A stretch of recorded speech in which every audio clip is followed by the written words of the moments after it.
Hello दोस्तों, स्वागत है आपका करेक्ट ट्रांसलेशन इनटू इंग्लिश की सीरीज को आगे बढ़ाते हुए। आज के वीडियो में हम पढ़ेंगे हैव और गेट वर्ड का कॉजेटिव वर्ब्स के रूप में कैसे प्रयोग करते हैं। इससे पहले भी एक वीडियो है मेक, फोर्स और रिक्वायर्ड को कॉजेटिव वर्ब के तौर पे कैसे इस्तेमाल करते हैं। आज के वीडियो में हम पढ़ने वाले हैं हैव और गेट का कॉजेटिव वर्ब के तौर पे उपयोग। देखिए, नाम ही है कॉजेटिव वर्ब, मतलब इसमें कर्ता खुद कार्य नहीं करता वरन कार्य को किसी से करवाता है, ये ध्यान देना है। तो हैव का प्रयोग कब होगा? जब कार्य को किसी और से कराया जाता है, मतलब कार्य करने की जिम्मेदारी किसी और की है। गेट का प्रयोग भी वही है, बस गेट में यह है कि किसी कार्य को करने के लिए किसी को इंस्पिरेशन है या इनकरेज करता है, मतलब कर्ता किसी कार्य को किसी करने के लिए किसी और को इनकरेज या इंस्पिरेशन देता है, मतलब लगभग मीनिंग सेम है। आपको ज्यादा टेंशन नहीं लेना, बस हैव और गेट का करेक्ट यूज समझना है। क्योंकि ये मेन वर्ब के तौर पे इस्तेमाल होगा, ये ध्यान देना है। हैव और गेट कॉजेटिव वर्ब के रूप में, ये मेन वर्ब के रूप में इस्तेमाल होगा, पर इसके साथ एक्टिविटी को रिप्रेजेंट करते हुए भी एक वर्ब होता है। तो जो भी चेंजेस होना है मेन वर्ब के साथ, वो आप हैव और गेट के साथ करेंगे। जैसे कि सिंपल प्रेजेंट टेंस में कुछ हो जाता है ना, पास्ट टेंस में कुछ चेंजेस होते हैं मेन वर्ब के साथ, या किसी और दूसरे फॉर्म में भी चेंजेस होते हैं। तो मेन वर्ब के साथ जो चेंजेस होता है वो अगर शो करना है तो आप हैज और गेट के साथ करेंगे। बाकी V1 जो है, जैसे यहाँ पे आप देखेंगे यहाँ पे V1 है, इस वर्ब के साथ आप चेंज नहीं करेंगे, ये एक्टिविटी को रिप्रेजेंट करने के लिए है। तो मतलब हैज और गेट जो है सो मेन वर्ब है, ये कहना है। बाकी मैं आगे डिटेल में इसकी भी बात चर्चा करूंगा। तो दो पॉजिटिव वर्ब हो गया, हैव और गेट। तो उसका हम स्ट्रक्चर समझ लेते हैं कि जब हैव और गेट का यूज होता है तो स्ट्रक्चर क्या रहता है। जब आप हैव का प्रयोग करेंगे तो ये स्ट्रक्चर फॉलो करेंगे, गेट का प्रयोग करेंगे तो ये स्ट्रक्चर फॉलो करेंगे। थोड़ा सा क्लमजी ना हो इसीलिए पैरेलली दिखाया है। देखने में थोड़ा क्लमजी लगेगा, इतना ब्लू और ब्लैक दोनों साथ है, ताकि लेकिन इस बात को लिखना जरूरी था ताकि मैं पॉइंट आउट कर पाऊं कि किस पॉइंट पे क्या हुआ है। तो देखिए, जब हैव का प्रयोग करेंगे तो हैव के बाद अगर कोई पर्सन आता है यहाँ पे, यानी ऑब्जेक्ट की जगह पे, पॉजिटिव वर्ब है ना, तो किसी से काम करवाया जाएगा। तो कौन सा काम करवाया जाएगा?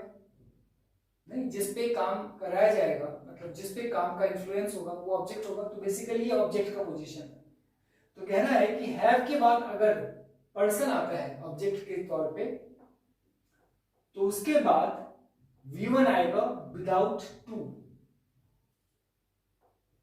हैव के बाद अगर कोई चीज आता है, मतलब किसी चीज को किसी द्वारा, कोई एक्टिविटी या कोई चीज को किसी द्वारा करवाया गया, तो उसके बाद जो मेन वर्ब, उसके बाद जो वर्ब होगा, एक्टिविटी को रिप्रेजेंट करता हुआ वर्ब होगा, वो अपने थर्ड फॉर्म में रहेगा।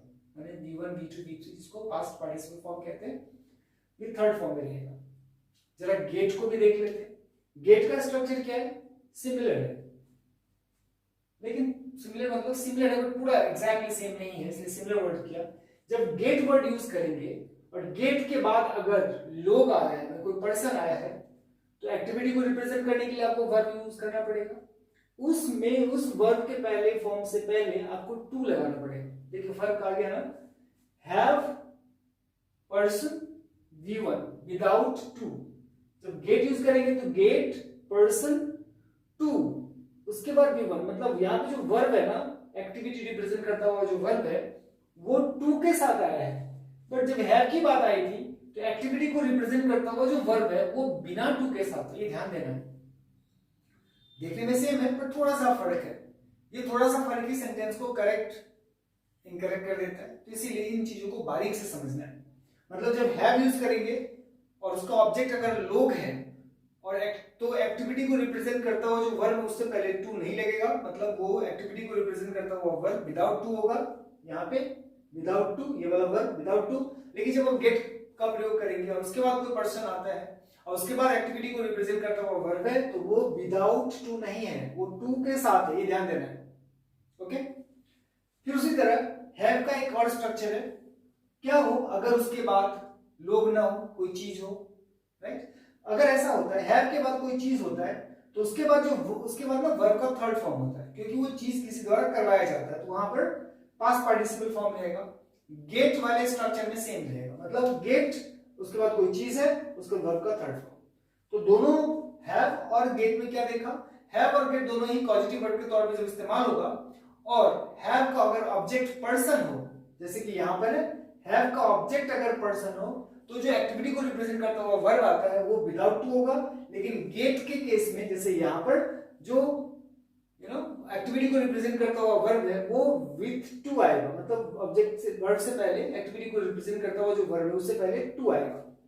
लेकिन कोई चीज हो अगर, जैसे हैव के बाद कोई चीज आया, यहां भी गेट के बाद कोई चीज है, तो जो उसके बाद वर्ब होगा वो हमेशा पास्ट पार्टिसिपल फॉर्म में, मतलब थर्ड फॉर्म में रहेगा, और गेट के साथ भी थर्ड फॉर्म में रहेगा। जैसे इसका उदाहरण देखते हैं, जैसे यहां पर है मैं तुम्हें मेरे नौकर से कहलवा लूंगा। यहां पे कहने की बात नहीं, इसमें सभी तरह के टेंसेस यूज हो सकते हैं, तो इसीलिए मैंने टेंस को प्रायोरिटी नहीं रखा, बल्कि हैव और गेट एज पॉजिटिव वर्ब को प्रायोरिटी रखा, इसीलिए आपको तीनों तरह के टेंस मिक्स मिलेगा। तो मैं आशा रखता हूं कि इस वीडियो से पहले आप टेंस और वॉइस को क्लियर कर लेंगे, तो ये आसानी से समझ में आएगी, या थोड़ा भी अगर आता है तो समझ में आएगी, पर बेहतर है कि इसको अच्छे से समझना है, तो इससे पहले वाला जो टेंस और वॉइस का वीडियो का सीरीज है उससे आप क्लियर कर लें। तो जैसे मैं तुम्हें मेरी नौकर से कहलवा लूंगा, यहां पर हैव का यूज करना है हमको। अगर हैव का यूज करना हो, जैसे कहलवा लूंगा, सिंपल फ्यूचर की बात चल रही है, तो क्या होगा, आई शैल हैव, यहां पर यूज होना है हमें हैव, तो नौकर से वर्ब करेंगे, मैं नौकर से कहलवा लूंगा, तो नौकर यहां पे पर्सन है, इसका अगर यूज करेंगे तो क्या होगा, I shall have my servant call you, verb करेंगे, I shall have my servant call you, call से पहले टू नहीं लेगा, विदाउट टू। जैसे मैं तुम्हें मेरे नौकर से कहलवा लूंगा, I shall have my servant call you, verb करेंगे, कॉल V1 है, माई सर्वेंट पर्सन है, हैव ये वाला स्ट्रक्चर, यहाँ पे V1 मतलब कॉल विदाउट टू हुआ है। तुम बाल कटवाने जा रहे हो, वर्ब करेंगे, तुम बाल कटवाने जा रहे हो, बाल को कोई और काटेगा, पॉजिटिव वर्ब है, बाल यहाँ पर ऑब्जेक्ट है, और यहाँ पर मैं हैव का प्रयोग करने वाला हूं, तो क्या हो जाएगा, तुम बाल कटवाने जा रहे हो, you are going to have your hair cut, you are going to have your hair cut, cut यहां पर वर्ब का थर्ड फॉर्म है, तुम बाल कटवाने जा रहे हो, you are going to have your hair cut, have plus thing plus verb का थर्ड फॉर्म। अब है राम ने पत्र लिखवाया, राम ने पत्र नहीं लिखा, राम ने लिखवाया, किसी और से लिखा है, तो इसको इसमें अगर हैव यूज करते तो क्या होगा, Ram had a letter, simple past, Ram ने पत्र लिखवाया, हैज का सेकंड फॉर्म, यहाँ पे हैड हो जाना है, तो Ram had a letter written, इस स्ट्रक्चर के हिसाब से, हैव कोई चीज, वर्ब का third form, Ram had a letter written, very simple.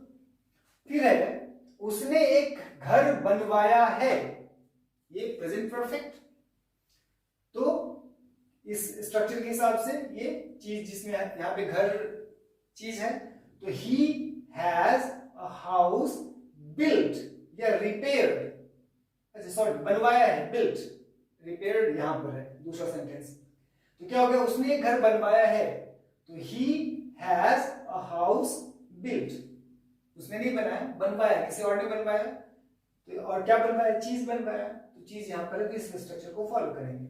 अब उसी यहां पे देखें, अगर गेट स्ट्रक्चर यूज होना है, मतलब गेट यूज करना है, तो क्या करेंगे, मैं उससे काम करवा सकता हूं, और मुझे यहां पर क्या यूज करना है, गेट यूज करना है, तो क्या होगा, मैं करवा सकता हूं, किससे, उससे, कार्य को, तो क्या होगा, I can get, get use करना है, I can get him to do the work, कर करेंगे, गेट हिम, ही मतलब person, get him to do the work. पहले बताया ये जो लोग है, ये चीज है, ये क्या है? ऑब्जेक्ट है। यहां भी हैव के बाद जो लोग और चीज है ये ऑब्जेक्ट है, मतलब जिस पर काम किया गया वो है, जो मतलब जिस पर काम का प्रभाव पड़ रहा है, जिस पर काम का इन्फ्लुएंस हुआ वो ऑब्जेक्ट है। तो यहाँ पर लोग है, यहाँ पर कोई चीज ऑब्जेक्ट है। उसी तरह ये भी लोग और यहाँ पर चीज ऑब्जेक्ट है, ये ध्यान देना है आपको। तो मैं उससे काम करवा सकता हूं, I can get him to do the work. गौर करेंगे यहाँ पे गेट है, इसीलिए वर्ब से पहले टू आया, माने जो मेन वर्ब एक्टिविटी वाला वर्ब है उससे पहले टू आया। बट इसी को अगर आप हैज लगाते तो क्या हो जाता है, माने हैव लगाते तो क्या होता? हैव का ही फॉर्म हैज है, राइट? हैव प्लूरल फॉर्म है, हैव का सिंगुलर फॉर्म में जब यूज होता है तो वो हैज होता है। अब जैसे मान लेते हैं मैं उससे काम करवा सकता हूं, अगर मुझे यहां पर हैव फॉर्म यूज करना है तो क्या हो जाएगा? I can have him do the work. गौर करेंगे, है ना? Have him do the work without to. But चूंकि यहां पर गेट है तो I can get him to do the work, to do the work. Clear है ना? बट गेट के साथ ऑब्जेक्ट अगर पर्सन है तो जो एक्टिविटी को रिप्रेजेंट करता हुआ वर्ब आएगा उसमें टू लगेगा। बट जब हैव की बात आएगी और एक्टिविटी को रिप्रेजेंट करता हुआ अगर वर्ब है तो उसमें टू नहीं लगेगा। तुम बाल कटवाने जा रहे हो, एक सेंटेंस यहां पर भी लिखा, यहां पर हैव के साथ लिखा, बट यहां पर गेट के साथ लिखेंगे।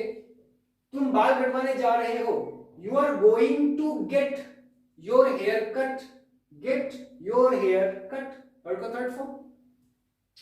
मैं उनकी गाड़ी को धुलवा रहा हूं, अगर मैं गेट यूज करता हूं तो क्या होगा? I am getting their car washed. Get object मतलब थिंग, वर्ब का third form, I am getting their car washed. Very simple. अच्छा, अब जैसे देखेंगे इसमें कुछ प्रैक्टिस के लिए, इसमें एक साथ कभी गेट लगा के भी बनाया, हैव वाला स्ट्रक्चर लगा के भी बनाया। देखते हैं। मेरी बहन ने मुझसे अपने लिए ड्रेस खरीदवाई, सिंपल पास्ट। तो क्या हो जाएगा? यहां पर जो हैव है ना, इसका पास्ट फॉर्म हैड हो जाएगा। तो मेरी बहन ने खरीदवाई, तो माई सिस्टर हैड मी, किससे करवाई? मुझसे। यहां ये वाला my sister had me buy without to. Call करेंगे, बाय से पहले टू नहीं लगेगा, एक्टिविटी को रिप्रेजेंट करता हुआ है ये बाय। तो क्या हो जाएगा? My sister had me buy a dress for her. Buy यहां पर विदाउट टू है। अब अगर गेट लगा के बनाते तो my sister got me to buy a dress for her, same sentence है। आप हैव वर्ब लगा के बना सकते और गेट वर्ब लगा के बना सकते। गेट वर्ब लगाएंगे तो मेन वर्ब जो मतलब एक्टिविटी वाला जो वर्ब है उससे पहले टू लगेगा। हैव लगा के बनाएंगे तो एक्टिविटी वाला वर्ब से पहले टू नहीं लगेगा। वही चीज को समझाने की कोशिश की है यहाँ पे। मेरी बहन ने मुझसे अपने लिए ड्रेस खरीदवाई, तो my sister had me buy a dress for her. लेकिन वही चीज गेट लगा के बनाते तो my sister got me to buy a dress for her. Got me to buy, ये जो बाय से पहले टू है विद टू। अब देखिए, वह नौकर से खाना पकाती है। अब यहां पर हैव वर्ड को मेन वर्ब के तौर पर इस्तेमाल करें तो ये सिंपल प्रेजेंट टेंस है। तो क्या हो जाएगा? वह नौकर से खाना पकाती है, तो यह हो जाएगा he has her servant। अब मैं have की जगह पे has लगाया, क्यों? क्योंकि ये इसका यहां पर he है ना, मतलब she है, तो उस have का सिंगुलर फॉर्म लगना है। तो क्या होगा? वह नौकर से खाना पकाती है, तो she has her servant cook meal। Cook से पहले टू नहीं लगा, ध्यान देंगे। she has her servant cook meal। अब अगर ये चीज गेट लगा के बनाते तो क्या होता? she gets her servant to cook meal। Cook से पहले टू लगा, बट यहां पर कुक से पहले टू नहीं लगा, क्योंकि यहां पर हैव वाला स्ट्रक्चर है, यहां पर गेट वाला स्ट्रक्चर है। नेक्स्ट, उन्होंने मकान मरम्मत करवाया। अब गौर करेंगे, ये सिंपल पास्ट है, सिंपल पास्ट टेंस है। तो यहां पर आप ऑब्जेक्ट है ना मकान, तो आप ऑब्जेक्ट है, दोनों का सेम स्ट्रक्चर है, इसलिए मैंने एक साथ ही लिखा है। दे हैड या फिर गॉट, सिंपल पास्ट है। They had their house repaired, या हैड की जगह पे आप गेट लगाएंगे तो सिंपल पास्ट है, तो गेट की जगह गॉट हो जाएगा। They got their house repaired, मतलब दे हैड या फिर गॉट, दोनों में से कोई एक देयर हाउस रिपेयर्ड। सिंपल है ना। मतलब आप हैव और गेट दोनों वर्ब को आप कॉजेटिव वर्ब के तौर पर इस्तेमाल कर सकते हैं। थोड़ा सा डिफरेंस है, अगर आप हैज का प्रयोग, मतलब ये वाला स्ट्रक्चर की बात कर रहा हूं, हैव का प्रयोग पॉजिटिव वर्ब के तौर पर इस्तेमाल करते हैं और उसका अगर ऑब्जेक्ट पर्सन होता है जैसे कि यहां पर है, तो उसमें जो एक्टिविटी को रिप्रेजेंट करता हुआ वर्ब होगा उससे पहले टू नहीं लगेगा। लेकिन गेट अगर इस्तेमाल करते हैं और ऑब्जेक्ट अगर पर्सन है तो एक्टिविटी को रिप्रेजेंट करता हुआ जो वर्ब होगा उससे पहले टू लगेगा। मैं इसकी बात कर रहा हूं, गेट, लोग, फिर टू, फिर V1, यानी एक्टिविटी को रिप्रेजेंट करता हुआ वर्ब। नेक्स्ट है, अगर आप कोई चीज है, मतलब ऑब्जेक्ट अगर चीज हो, मतलब ऑब्जेक्ट कोई थिंग हो, तो हैव स्ट्रक्चर में या फिर गेट वाले स्ट्रक्चर में सेम रूल है। क्या है? हैव होगा तो हैव, वो जो चीज है ऑब्जेक्ट उसको, फिर उसके बाद वर्ब का थर्ड फॉर्म। गेट वाले स्ट्रक्चर में भी गेट लिखेंगे, फिर वो चीज को लिखेंगे और उसके बाद वर्ब का थर्ड फॉर्म। मतलब जब ऑब्जेक्ट कोई थिंग हो तो हैव स्ट्रक्चर और गेट स्ट्रक्चर का सेम रूल है। लेकिन अगर पर्सन ऑब्जेक्ट हो तो हैव के लिए जो एक्टिविटी रिप्रेजेंट करता हुआ वर्ब है उससे पहले टू नहीं लगेगा, बट गेट के लिए ऑब्जेक्ट एक्टिविटी को रिप्रेजेंट करता हुआ जो वर्ब है उससे पहले टू लगेगा। बस इतना ही रूल है। थोड़ा सा आपको प्रैक्टिस करना है। प्रैक्टिस करने के लिए क्या करेंगे, ये जो हिंदी में सेंटेंस लिखा है ना, आपने कॉपी पे लिख लीजिए। पहले वीडियो को समझ लेने के बाद उन्हीं सेंटेंसेस को फिर आप चूंकि समझ लिया है तो सेंटेंस को दोबारा बनाने की कोशिश कीजिए। फिर वीडियो को कहीं पॉज करके उसके साथ आप मैच कर लीजिए। अगर समझ में आ गया, मतलब सारे मैच कर गए तो समझ में आ गया, फिर कुछ और सेंटेंसेस उसी आधार पे बनाइए, फिर उसको अपने ढंग से बनाइए। कोई दिक्कत आती है तो आप कमेंट में लिख सकते हैं, जरूरत पड़ी तो उसी आधार पे कोई वीडियो और बना दी जाएगी।